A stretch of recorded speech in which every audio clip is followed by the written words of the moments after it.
शादी के बाद एक दुल्हन की विदाई समारोह चल रहा था। इसी बीच में दुल्हन बहुत ज्यादा भावुक थी और उसको जो विदा करने वाले थे वो भी भावुक हो रहे थे। दूल्हा अपनी गाड़ी में आराम से बैठा हुआ था और उस गाड़ी को चला रहा था मजहर। जो ड्राइवर होता है दूल्हे के पिता, उसके पास जाता है, कान में जाकर बोलता है कि बेटा एक काम करना, हमारी गाड़ी तुम्हारी गाड़ी के बिल्कुल पीछे रहेगी, इसलिए ध्यान से चलना, कोई दिक्कत परेशानी हो तुरंत हमें फोन कर लेना।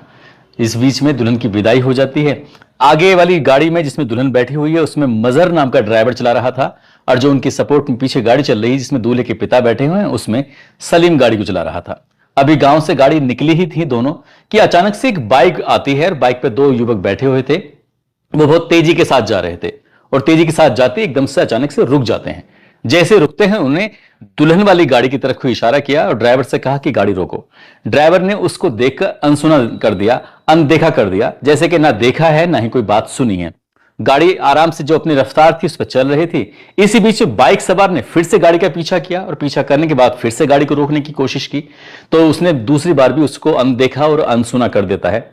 लेकिन बाइक सवार था, कई किलोमीटर ऐसे बीत जाते हैं, उसके बाद फिर से पीछा करता है। फिर से पीछा करने के बाद इस बार बड़े गुस्से में बोला कि गाड़ी रोक दो नहीं तो अंजाम अच्छा नहीं होगा। यह बात उस पीछे वाली जो गाड़ी चल रही थी जिसमें ड्राइवर सलीम होता है और दूल्हे का जो पिता होता है वो देख लेते हैं। ये पीछे वाले आपस में बातचीत करते हैं, बातचीत करने के बाद कहते हैं जितनी जल्दी हो सके उसे ड्राइवर को फोन लगाओ। और ड्राइवर मजहर को फोन लगाया जाता है और मजहर से कहा जाता है कि गाड़ी को किसी भी कीमत पर रोकना नहीं है। जैसे ड्राइवर ने कहा कि गाड़ी रोकनी नहीं है, वो पूछा भी जाता है कि आखिरकार क्या बात है। वो कहता है कि शायद ओवरटेक की वजह से इस तरह की दिक्कत हुई होगी, साइड नहीं मिल पाई होगी, ये बाइक सवार थोड़ा नाराज हो गया है, आसपास का रहने वाला होगा इसलिए गुस्सा कर रहा है। तभी दूल्हे का पिता साफ साफ इनकार कर देता है, गाड़ी की रफ्तार को तेज करो और यहां से जितनी जल्दी हो सके निकल जाओ। कुछ ऐसा ही संदेश दिया जाता है। दुल्हन की गाड़ी को चलाने वाला ड्राइवर होता है मजहर, वो इतनी तेज गाड़ी चलाता है कि बस अब वो बाइक सवार जो होता है वो बहुत पीछे छूट जाता है। वो अपने अपने घर चले जाते हैं। दुल्हन जाती है, अपने ससुराल पहुंच जाती है और दुल्हन का जोरदार स्वागत होता है। कोई नहीं जानता था कि वो मौत पीछा कर रही थी और उस मौत को टालने की कोशिश की जा रही थी। कोशिश पहली वाली तो कामयाब हो जाती है, फिर दोबारा से मौत एकदम दस्तक देती है और जब दस्तक देती है तो उसके बाद से फिर से भी मौत को टाल दिया जाता है। लेकिन जब तीसरी बार कोशिश की जाती है, प्रयास किया जाता है तो उस मौत को कोई रोक नहीं पाता है। और जब इस मौत आती है वो भी भयानक रूप में आती है और इस मौत के आने का कारण का जब पता किया जाता है तो लोगों को यकीन नहीं हो रहा था कि अभी तो शादी को 7 दिन ही हुए हैं, 7 दिन बाद वो भी इतने भयानक रूप में।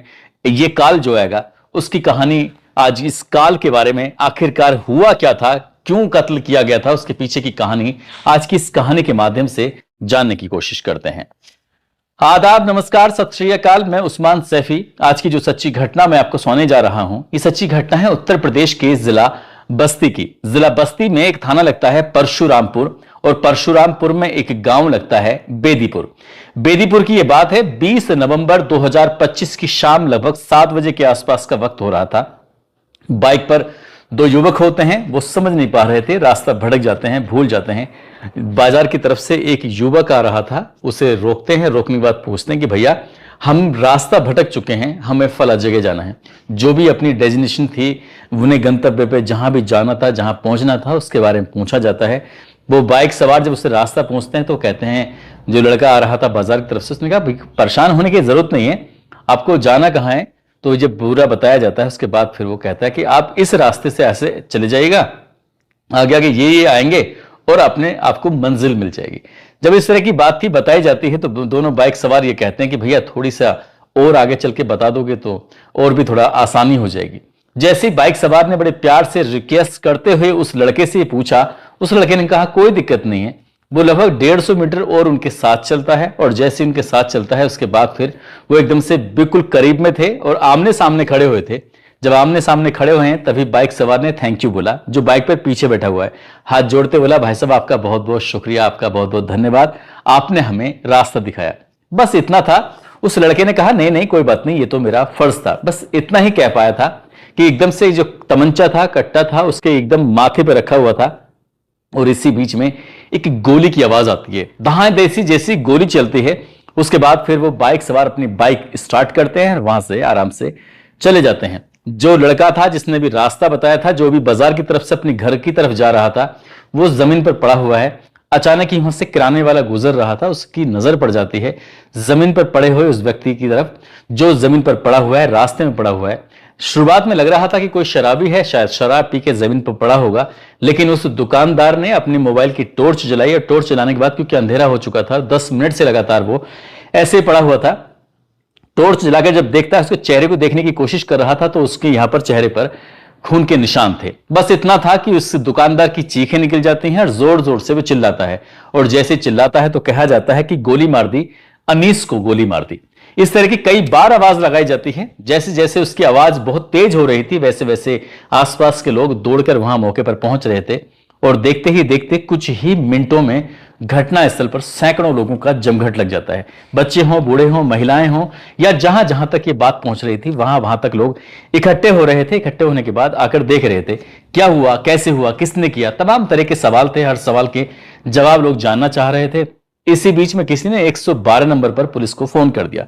जैसे ही पुलिस को सूचना मिलती है, सूचना मिलने के बाद 112 नंबर की पुलिस पहुंच जाती है, नजदीकी पुलिस स्टेशन की पुलिस पहुंच जाती है, सीओ हरैया पहुंच जाते हैं, सीओ सिटी पहुंच जाते हैं, एएसपी पहुंच जाते हैं और एसपी भी पहुंच जाते हैं।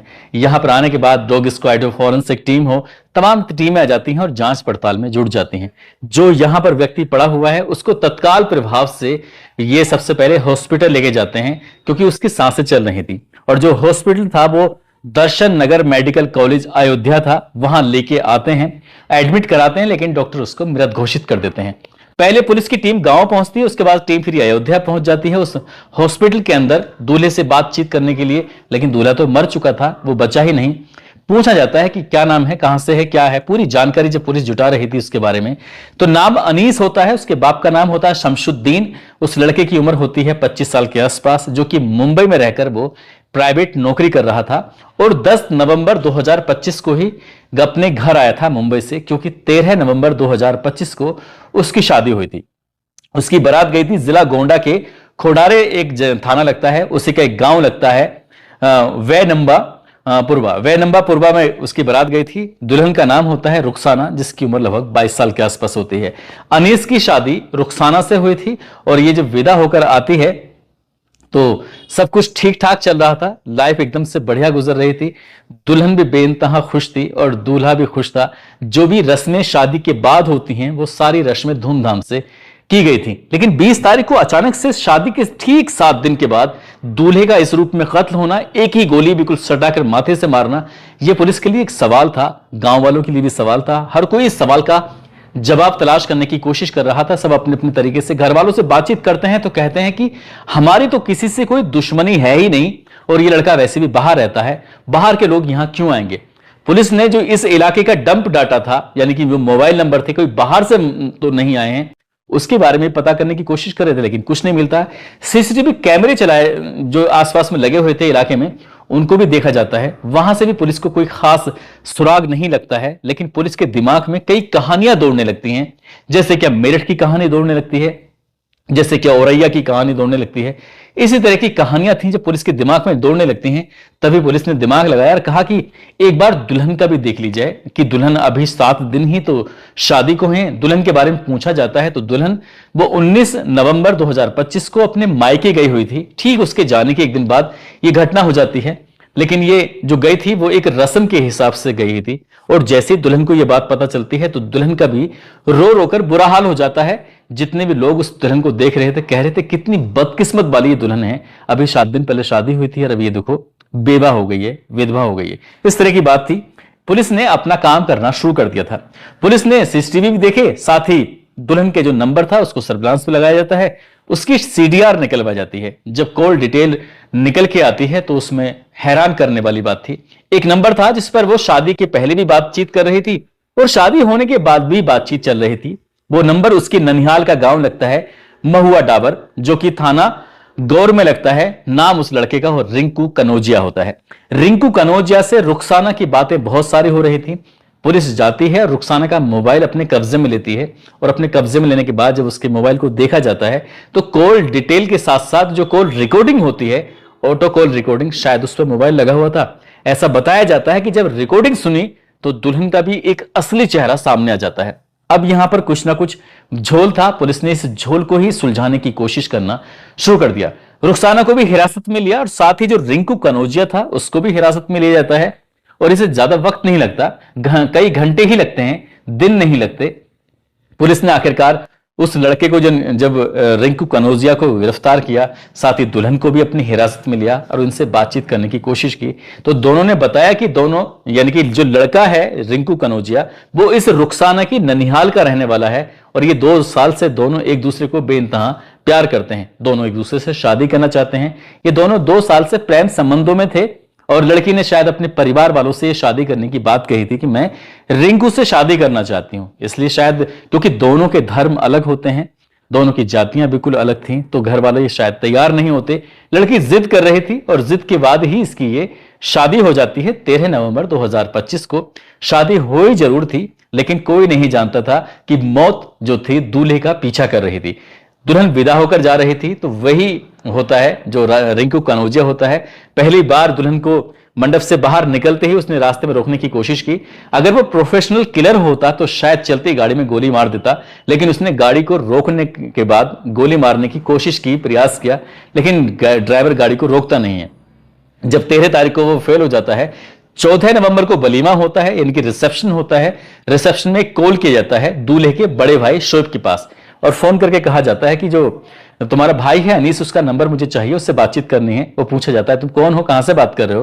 वो कहता है कि मैं दिल्ली से बात कर रहा हूं और तुम्हारे भाई की एक अच्छी नौकरी का ऑफर है, सोचा कि बता दूं। बोले अगर तुम मेरे भाई की इतनी फिक्र करते हो तो तुम्हारे पास तो नंबर भी होना चाहिए। लेकिन सामने वाले ने कहा कि मेरा मोबाइल फॉर्मेट हो गया था, मेरे पास फिलहाल नंबर नहीं है।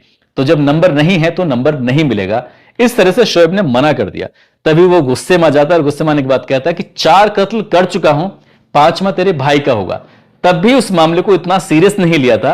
जैसे दूल्हे की गाड़ी का पीछा किया जा रहा था, दुल्हन की गाड़ी का पीछा किया जा रहा था, तब भी उन्होंने सीरियस नहीं लिया। वलीमे में एक धमकी मिलती है, तब भी सीरियस नहीं लिया।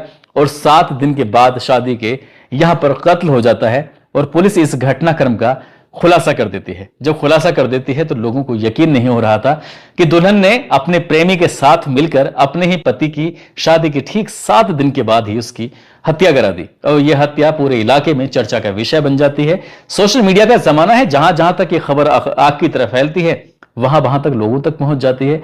लोगों को यकीन नहीं हो रहा था कि आजकल की इन लड़कियों को हो क्या रहा है, इन प्रेमियों को क्या हो रहा है कि इन्हें बाकी की जिंदगी भले ही चाहे सलाखों के पीछे गुजरे, लेकिन उन्हें यह बिल्कुल भी मंजूर नहीं है कि लड़की किसी और के साथ जाए, उसके साथ रहे।